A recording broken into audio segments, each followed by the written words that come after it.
It was a typical morning at the airport. The usual hum of passengers moving through the terminal, the low murmur of announcements, and the anticipation of yet another flight. Among the crowd, a sleek, polished black woman, Zara Williams, walked briskly toward Gate 36. She was dressed in a navy blue dress, her hair cascading in gentle waves over her shoulders, and her demeanor exuded the calm confidence of someone who had been in this environment countless times. Zara had just flown in from her home in Paris for a brief business trip, but this time she was on a private jet she owned, en route to a major meeting in Los Angeles. She walked past the terminal lounge, her eyes scanning the gate area. What she didn't expect was the unpleasant interaction she was about to have with one of the flight attendants. As she reached the boarding counter, a flight attendant named Emily, in her late 20s, with a look of fresh-faced eagerness, greeted her. Zara smiled politely, waiting for her to check her boarding pass. But when Emily looked up at her, the friendly smile quickly turned into a look of disdain.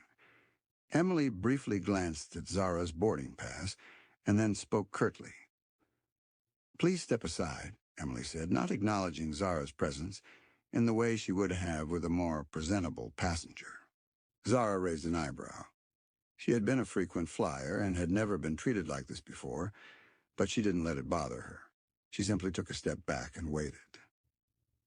What happened next, however, was a shock to Zara's system. As Emily moved to speak with another passenger, she muttered loudly enough for Zara to hear. "Some people just don't know how to dress for a flight." Zara froze. The words stung, but she chose not to react. She knew the power of staying composed. The situation quickly escalated when Zara finally boarded the jet. She sat down in one of the leather seats and settled in, but her peace was short-lived. The same flight attendant, Emily, now stormed up to her. "You can't just sit there, miss," Emily said sharply. "That's a first-class seat. Please move to your assigned area." Zara's expression darkened. She had made it clear at the counter that she was the owner of the jet. But it was clear that Emily hadn't listened, or perhaps didn't believe her. "I'm sorry, but I am the owner of this plane," Zara said calmly, her voice smooth but firm. But Emily's response was swift and condescending. "Oh, sure you are," Emily replied, her tone dripping with sarcasm. "If that's true, I guess you can afford to sit anywhere you like." Zara was taken aback for a second, but then, in a flash of inspiration, she stood up, calmly taking a few steps toward the aisle. She had had enough of the disrespect. Zara, though internally fuming, was careful not to show her anger. As she approached Emily, the tension in the cabin grew thicker. Emily, not realizing the gravity of the situation, still dismissed Zara's calm declaration. "I don't know what your issue is," Emily said under her breath. "But if you're going to act like this, you can just leave." The words came too quickly. They stung not just Zara, but every passenger who overheard.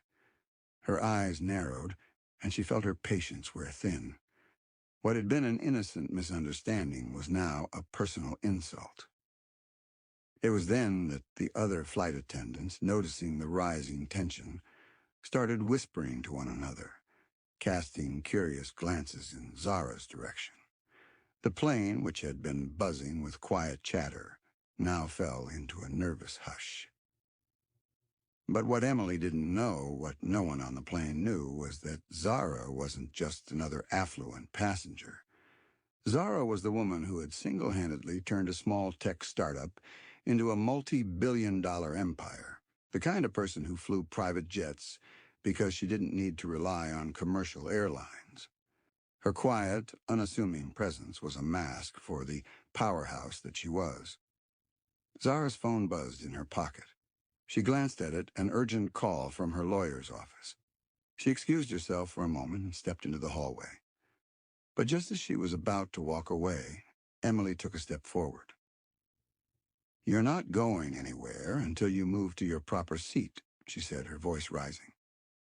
Zara, trying to keep her cool, felt a spark of frustration ignite within her.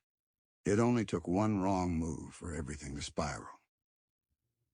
"I told you, I'm the owner," Zara repeated, turning around slowly to face Emily. The flight attendant, visibly irritated, raised her hand. But it wasn't the polite hand of someone trying to calm the situation. It was an aggressive gesture. Before Zara could react, Emily slapped her across the face.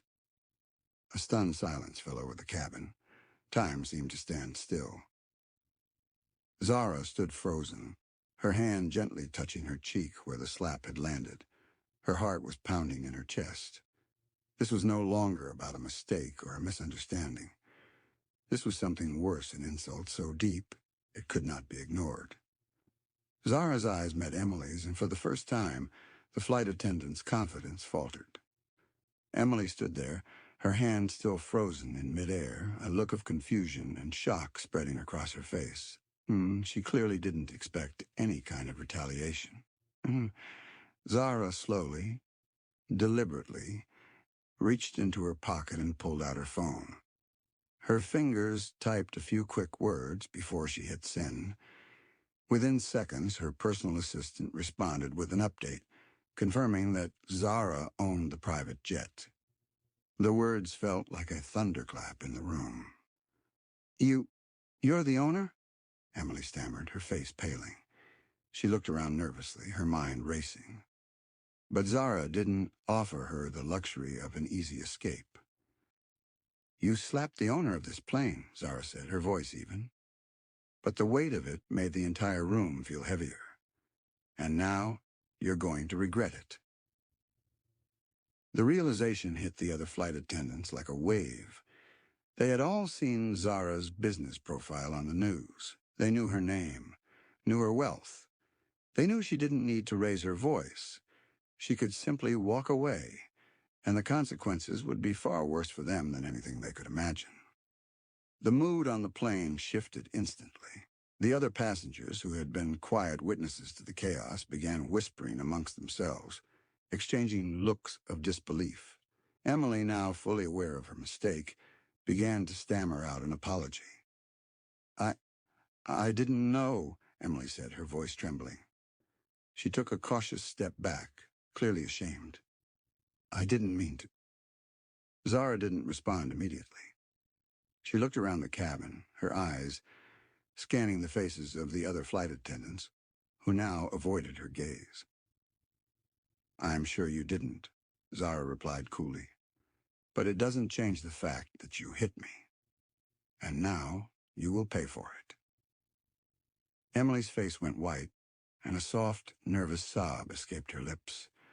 The other attendant stepped back, realizing that things had taken a sharp turn. Zara wasn't just a rich passenger who could be easily dismissed. She was someone who could make life difficult for those who crossed her. The flight began with a heavy tension hanging in the air. Emily stood by the door, her face flushed with embarrassment, the sound of her apologies echoing through the cabin. Zara, though still upset, had made it clear that she wasn't interested in a public confrontation.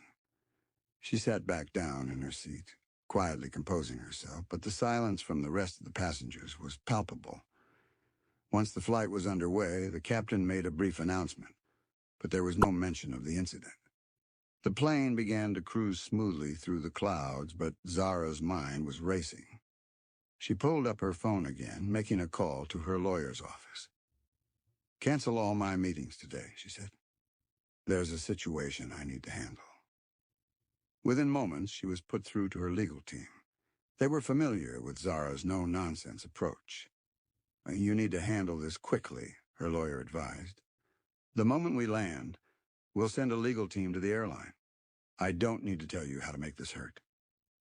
Zara, though not a vengeful person, had learned a long time ago that power and influence were the only things that made people listen. Emily's actions had been reckless, but now they were going to cost her. As soon as the plane landed, Zara stepped off the jet, her bodyguard close behind her. She didn't look back at the flight attendants, but the weight of what was about to happen was hanging over them. Emily and the other flight crew would soon realize that crossing the Billionaire had consequences far beyond their immediate understanding. Days later, the world was buzzing with the story. Zara's lawyer had already filed a formal lawsuit against the airline, making it clear that the company had failed in its duty of care. Emily was swiftly terminated, her career ending just as abruptly as it had begun. The other attendants were left in an awkward limbo, their futures uncertain. The media, always hungry for a story, had quickly latched on. Headlines screamed, "Flight attendant slaps billionaire unaware she's the owner of the jet." The world seemed divided. Some saw it as an unfortunate incident, others as a